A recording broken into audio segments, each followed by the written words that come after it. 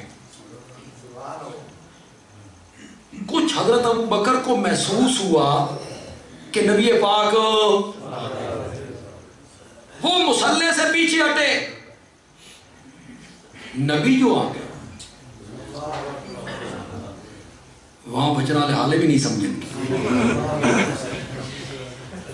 نبی جو آ گئے، اور جہاں نبی آ جائے وہاں ابوبکر مصلی پہ کیسے کھڑا رہ سکتا ہے؟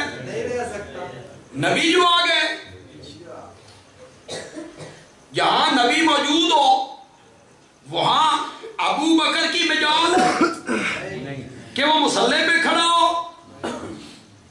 حضرت ابوبکر نے قدم پیچھے ہٹائے، نبی جو آ گئے پیچھے ہٹائے، آپ نے دیکھا ابوبکر قدم پیچھے ہٹا رہے، آپ نے فرمایا مکانک یا ابا بکر،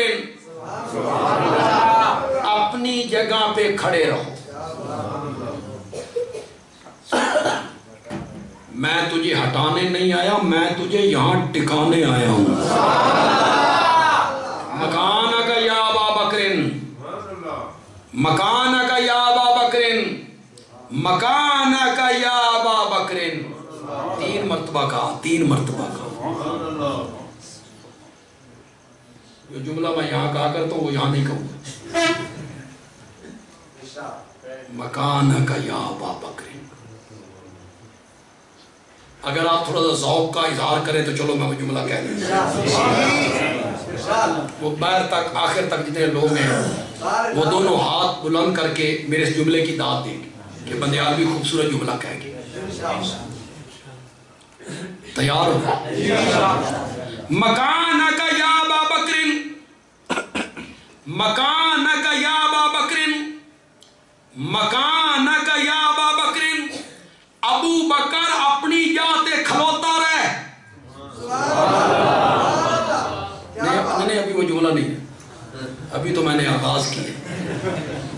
ابو بکر اپنی جاتے کھلوتا رہے، ابو بکر اپنی جاتے کھلوتا رہے، اج میں نماز پڑھان نہیں آیا، اے ویکھن آیا تیری امامت دا منکر کون ہے۔